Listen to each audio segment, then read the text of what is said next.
This is a poem of love just as it is spoken, of love unmastered, of love, of love, of love.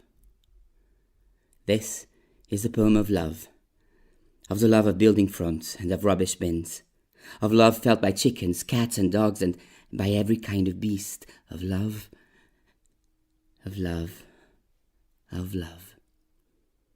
This is a poem of the love of doorsteps and of the balconies above the door numbers with begonias and Venus hair ferns planted in tureens, of the love of windows with no curtains or of dirty and lopsided curtains.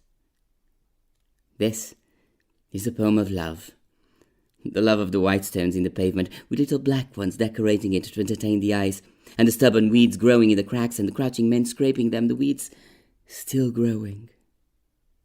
The love of the chairs outside around the tables, with the coffee cups on top and the red striped canopy. The love of the open shops with many customers in and out and the people, oh so very rude.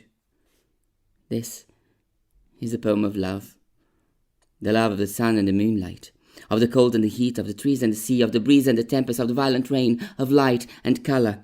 The love of the air that flows and sweeps the past and whirls and swirls and slaps the face and hurts and rouses.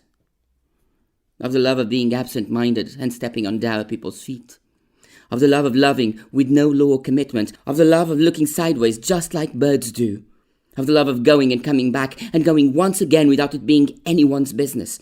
Of the love of everything that's free. Of everything that moves and gesticulates, that jumps, that flies, that vibrates and throbs. Of ribbons in the wind, of painted boats, of fruit, of stickers, of paint boxes, of supermarkets. This is a poem of love. The poem the poet has purposely written just to talk about love.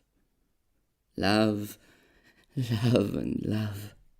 To repeat many times, love, love, love, love. So that one day, when the electronic brain counts the word the poet has written, how many that's, how many ifs, how many twos, how many yous, how many she's, how many I's, it will conclude that the word the poet wrote the most times was love, love, love.